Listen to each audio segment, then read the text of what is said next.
This is Ron Kessler for Newsmax TV, and we're very pleased to be here with Jim Woolsey. Thank you for having me. Good to be with you.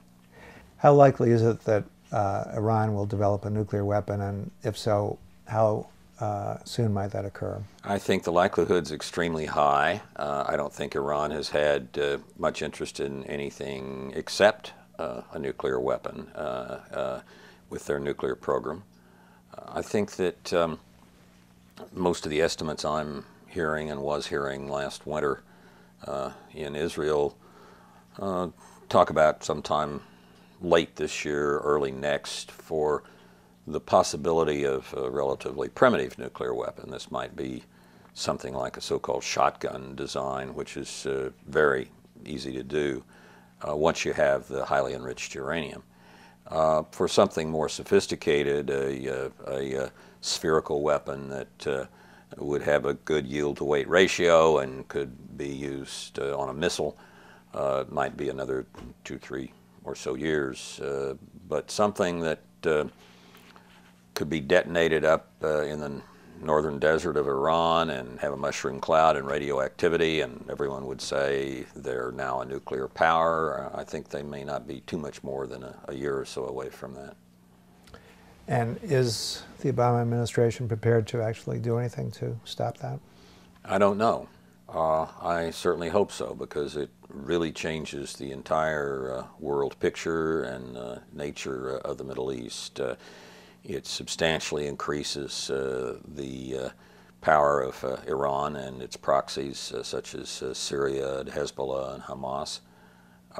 It would be a terrible development in the world of international affairs, and it would put a great deal of pressure on the Sunni states of the Middle East, Egypt, Saudi Arabia, to, in the first instance, accommodate to Iran, and in the second instance, themselves get in line for nuclear reactors, saying that what they're interested in is nuclear power for electricity. But since once they have that, once they have the reactor, they can get into the business of enriching uranium and reprocessing plutonium. They will, I think, in fact, along with a number of other states, move toward having nuclear weapons. I've heard from very good sources that Israel is intent on taking out the Iranian nuclear facilities without any question. Have you heard that? I don't know. I think the best thing that could happen in Iran would be a change of regime. I wish that the United States had reacted, at least to some extent. We virtually didn't react at all when the election was stolen last summer by Ahmadinejad and the big demonstrations occurred in Iran. I think all along we should have been helping the Iranian opposition, not necessarily covertly, but with things like servers so that they can have their social networks work without getting blocked by the Iranian regime. I think really tough sanctions are long overdue. The President has had the authority for years to shut down relationships with any bank that does business with Iran if that bank engages in what we would determine to be deceptive practices. I see no reason at all not to shut down the operations of the Iranian banks or banks that do business with Iran. We are getting down to the really crunch here, and we should pull out all the stops so that we aren't faced with a terrible choice of either Israel or the United States having to use force to keep Iran from getting a nuclear weapon. Far and away the better solution would be a regime change. President Obama recently said, whether we like it or not, we are a great superpower. What do you make of that, and what does that tell the rest of the world? I don't know why any patriotic American would not want us to be a superpower. We are one of the great forces, if not the major force, for there being peace in the world. The fact that we sometimes have to fight wars with bad guys, and sometimes choose to, doesn't undercut that as far as I'm concerned. In the 20th century, we defeated 5 large empires, the Wilhelmine Germans, the 3 Axis powers of World War II, and the Soviet Union in the Cold War. And the world went from 20 to 120 democracies. All of that had something to do with us. I think the history of America being a superpower in the 20th century and early 21st is largely one of promoting freedom in the world. And I have no idea why anybody who's a patriotic American would not want us to be a superpower.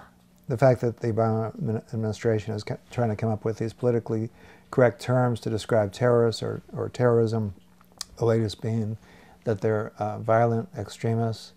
What do you make of that approach? What does that tell you about their determination to take out terrorists?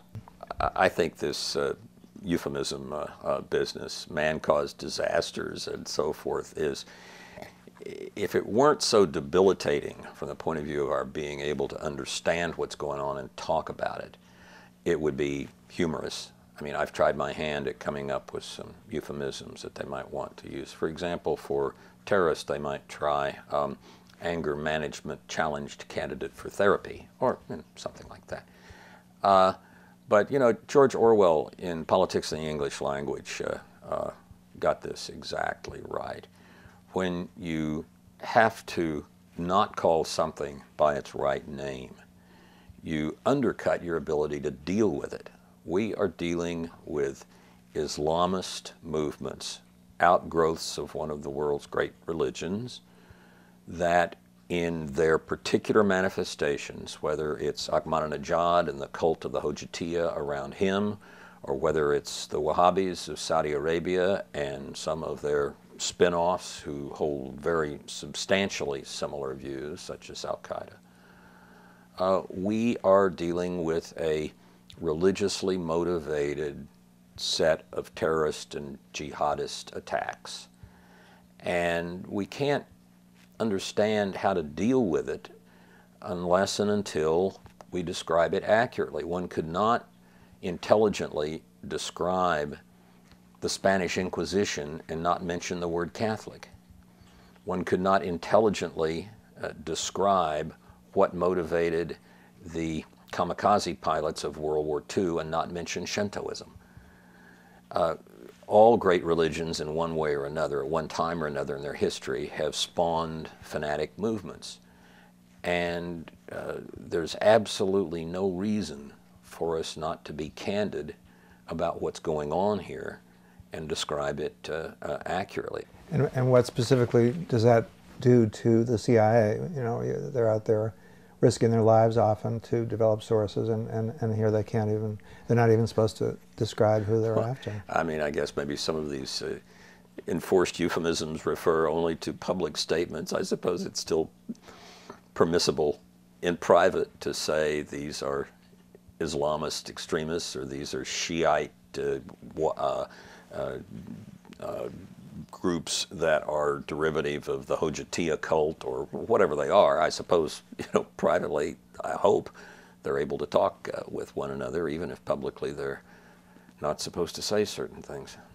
But at the same time, the administration is considering prosecutions against CIA officers who engaged in enhanced interrogation at the request of the President, Justice Department, with the knowledge of key members of Congress. Well, I think what is outrageous about this, and 6 other former directors of Central Intelligence and I signed a letter to the President on this, is that Mr. Holder has reopened cases that were investigated thoroughly and closed by professionals in the Justice Department. They looked into a number of cases. There was, I think, 1 prosecution. There was 1 other disciplinary step taken with either a C.I.A. officer or a C.I.A. contractor. And then these other several cases, having been investigated thoroughly, they were effectively dismissed. And now by starting them up again, no, technically he's not engaging in double jeopardy, but he is putting people through huge legal expenses. These are civil servants. Many of them don't have stashes of millions of dollars that they can use to hire competent counsel in a case like this. This is really just a terrible development that Mr. Holder has undertaken. What does it do to C.I.A. morale and their willingness to take risks? It's terrible. It says not only should you not take risks, you may get in trouble for following written instructions signed off on by the Department of Justice. I mean, how in the world are you supposed to be able to deal with terrorists in a difficult question such as whether to waterboard Khalid Sheikh Mohammed, when doing it may save thousands of lives, even though it's a very tough process? Some would call it torture, some would not. But 3 of the 100 or so prisoners were waterboarded. Some of the others had those other techniques used that are, by the way, all used, including the waterboarding, in training of American special forces operations people. You know, one has a list of techniques that have been used. Some of them are shoving people against a wall or slapping them and so forth. They're not pleasant, but except for waterboarding, it's, I think, very difficult to call any of the others torture, and waterboarding is complicated. It's apparently horrifying. It also doesn't leave permanent damage. It's not like pulling out your fingernails. And it is something that produced apparently a lot of lives saved, American lives saved, by getting into and understanding the plots that Khalid Sheikh Mohammed especially was on top of, having been the architect of 9/11. And finally, the administration is doing a pretty good job of killing terrorists with predators. On the other hand, they want to give to foreign terrorists the same rights as American citizens. Where is the logic to that? Well, terrorists that you kill, you can't get information from. And whether or not one uses waterboarding, set that aside so you don't. For a lot of these terrorists, it would be better to capture them and to interrogate them and then to keep them for as long as necessary. We've started turning a number of them loose, and about 20% go back to being terrorists and end up even like being the number 2 individual in the Yemeni Al-Qaeda and so forth. So catch and release, as with trout, is not really a great strategy.